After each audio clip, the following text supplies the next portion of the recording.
সালের জুলাই মাস বাংলাদেশের সরকারি চাকরিতে কোটা সংস্কারের দাবিতে সারা দেশে উত্তাল হয়ে ওঠে শিক্ষার্থীদের আন্দোলন।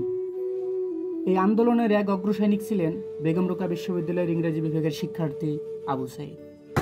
আসলে এই গেট দিয়ে আসার সময় আমার অনুভূতির অনেক কষ্টের হয় যে ঠিক এই জায়গাতে আমাদের আবু সাঈদ ভাই তার জীবনের শেষ সময়টুকু পার করেছেন।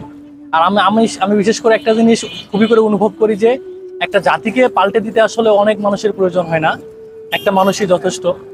এইরকমটাই আমি অনুভব করি এবং সেটাকে মনের ভিতর ধারণ করার চেষ্টা করি। এই গেট আমাদের সাথে অনেক স্মৃতি বিজড়িত এবং যেদিন আমরা আন্দোলনের সময় দেখি যে আবু সাঈদ এখানে দাঁড়িয়ে পুলিশটাকে এই গেট থেকে গুলি করতেছিল, তো এই ফুটেজটা আমরা মূলত ফোন থেকে দেখেছিলাম। খুবই কান্না পাচ্ছিল আর খুবই ইমোশনাল হয়ে পড়েছিলাম যে গেট দিয়ে আমরা প্রতিদিন যাতায়াত করি সেই গেটে দাঁড়িয়ে কিনা আমার ভাইকে গুলি করা হচ্ছে। তো এখনো যখন আমরা এই গেট দিয়ে যাওয়া আসা করি তার স্মৃতিগুলো চোখে ভাসে, তার যে দুই হাত প্রসারিত করে দাঁড়ানো সেই ভঙ্গিটা চোখে। দিনটি ছিল 16 জুলাই। এই গেটের সামনেই পুলিশের গুলিতে নিহত হন শহীদ আবু সাঈদ। আবু সাঈদের আত্মত্যাগের মধ্য দিয়েই কোটা সংস্কার আন্দোলন রূপ নেয় এক গণ অভ্যুত্থানে।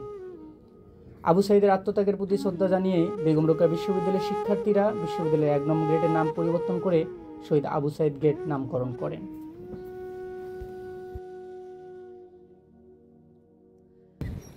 আবু সাঈদ একটি নাম, একটি সংগ্রাম, শহীদ আবু সাঈদ গেট এটি একটি স্থাপনা নয়, এটি একটি প্রজন্মের সাহস, ত্যাগ, ইসলাম, বেগম রোকেয়া বিশ্ববিদ্যালয়।